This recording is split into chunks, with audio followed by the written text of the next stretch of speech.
Ce n'est pas contre la chair et le sang que nous avons à combattre, mais contre les dominations, contre les puissances, contre les princes de ce monde de ténèbres, contre les esprits mauvais qui sont dans les régions célestes. Éphésiens 6:12.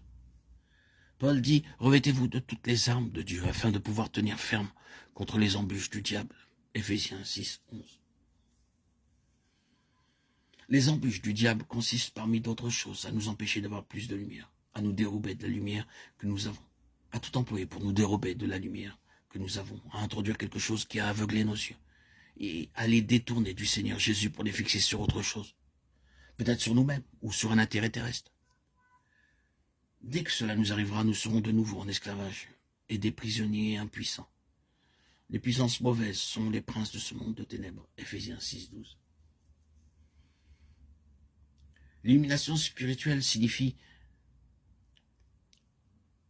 entrer dans une grande lutte.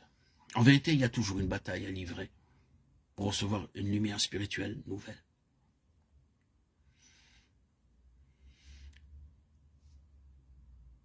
Cette pensée si grande de Dieu d'être ses témoins, ses messagers, est reprise en Christ. Par Christ, nous devenons les compagnons de Christ, les amis de Christ, et nous rayonnons des intentions de Dieu. Nous aurons pu parler un peu de la lutte que Christ a soutenue avec ses propres compagnons durant les jours de sa chair à ce sujet. Il en avait choisi 12, le nombre des tribus d'Israël. Il avait fait d'eux ses compagnons, ses amis. Mais quelle difficulté il eut à le leur faire comprendre. Il lui dira à plusieurs reprises, « Ne comprenez-vous pas encore? Ne comprenez-vous pas encore ?»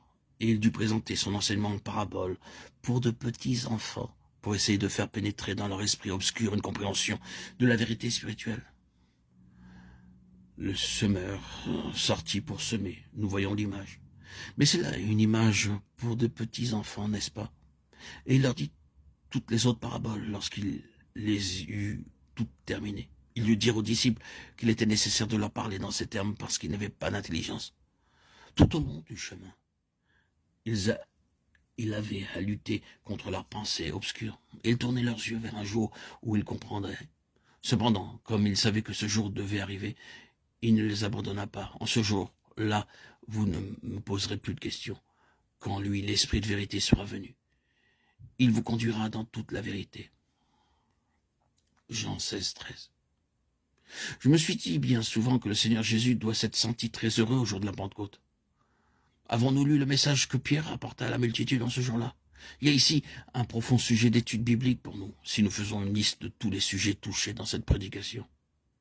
Elle est toute remplie de l'Ancien Testament et Pierre déclare « Tout cela a été accompli en Jésus-Christ ». C'est à cela que Jésus avait travaillé durant ces 3 années et demie pour les amener à le comprendre. Et au jour de la Pentecôte, lorsque le Saint-Esprit fut descendu sur eux, la Bible leur fut toute grande ouverte. Ils virent tout et furent libérés par la vérité et la lumière.